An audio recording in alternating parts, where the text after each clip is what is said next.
રાજ્યભરમાં પીએમ મોદીના 74મા જન્મદિવસની ઉજવણી જોવા મળી। પ્રધાનમંત્રી નરેન્દ્ર મોદીના 74મા જન્મદિવસની રાજ્યભરમાં ઉજવણી થઈ। ક્યાંક વૃક્ષારોપણ, ક્યાંક સ્વચ્છતા અભિયાન, ક્યાંક સેવાકીય કાર્યો, હોમ હવન થયા। સુરતના દાજણમાં રામજી મંદિરમાં સ્વચ્છતા જ સેવા કાર્યક્રમ યોજાયો। સાંસદ, મેયર, મનપા કમિશનરે રસ્તા પર સફાઈ કરી અને સફાઈ કર્મીઓનું સન્માન કર્યું। સુરતના પાર્લે પોઈન્ટમાં એક વડાપાવના વેપારીએ પીએમના જન્મદિવસ નિમિત્તે અનોખી સ્કીમ આપી। 50% ડિસ્કાઉન્ટ આપીને 45,000થી વધુ વડાપાવ વેચવાનો સંકલ્પ કર્યો। તો સાબરકાંઠાના હિંમતનગરમાં સાંસદ ફંડમાંથી દિવ્યાંગ બાળકોને સાંભળવાના મશીનની ભેટ અપાઈ। પીએમના જન્મદિવસ નિમિત્તે કેક કાપી દિવ્યાંગ બાળકોને 13 લાખના હિયર એન્યુ ઇન્સ્ટ્રુમેન્ટની ભેટ આપવામાં આવી। જ્યારે તાપીના વ્યારામાં આવેલા ડુંગર ગામમાં વૃક્ષારોપણ કાર્યક્રમ યોજાયો। જિલ્લા વહીવટીતંત્ર અને વન વિભાગના અધિકારીઓએ 1001 વૃક્ષોના રોપાનું વાવેતર કર્યું। આ તરફ યાત્રાધામ શામળાજીમાં પ્રધાનમંત્રી મોદીના સ્વસ્થ દીર્ઘાયુ માટે વિશેષ રાજોપચારી પૂજા કરવામાં આવી। ભગવાન શામળિયા સામે ભૂદેવોએ વૈદિક મંત્રોચ્ચાર સાથે પૂજા કરી અને શાળાઓમાં 2000 લાડુનું વિતરણ કર્યું। તો સાબરકાંઠાના હિંમતનગરમાં વન વિભાગના કર્મચારીઓએ 501 વૃક્ષ વાવીને પીએમ મોદીના જન્મદિવસની ઉજવણી કરી।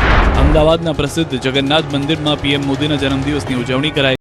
પીએમના 74મા જન્મદિવસ નિમિત્તે જગન્નાથ મંદિરમાં વિશેષ આરતીનું આયોજન કરાયું, જેમાં શહેર ભાજપના પદાધિકારીઓ, ધારાસભ્ય અને કાર્યકરો ઉપસ્થિત રહ્યા।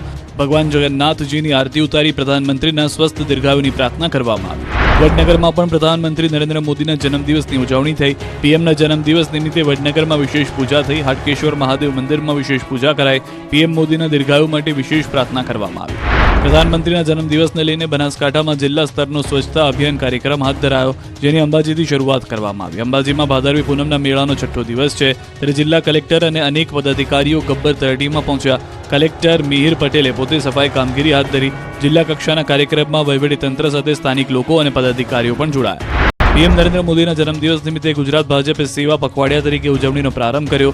2 ઓક્ટોબર સુધી સેવાકીય કાર્યક્રમનું આયોજન કરાયું, જેમાં જિલ્લા મહાનગરોમાં અલગ અલગ કાર્યક્રમો યોજાશે। જિલ્લા મનપાના રક્તદાન શિબિર, શાળા હોસ્પિટલમાં સ્વચ્છતા અભિયાન હાથ ધરાશે। તો 60 વર્ષથી વધુ ઉંમરની મહિલાઓ માટે નિઃશુલ્ક હેલ્થ સ્ક્રીનિંગના કાર્યક્રમો થશે। અમદાવાદના અડાલજથી સીએમ ભૂપેન્દ્ર પટેલે સેવા સેતુ કાર્યક્રમનો શુભારંભ કરાવ્યો।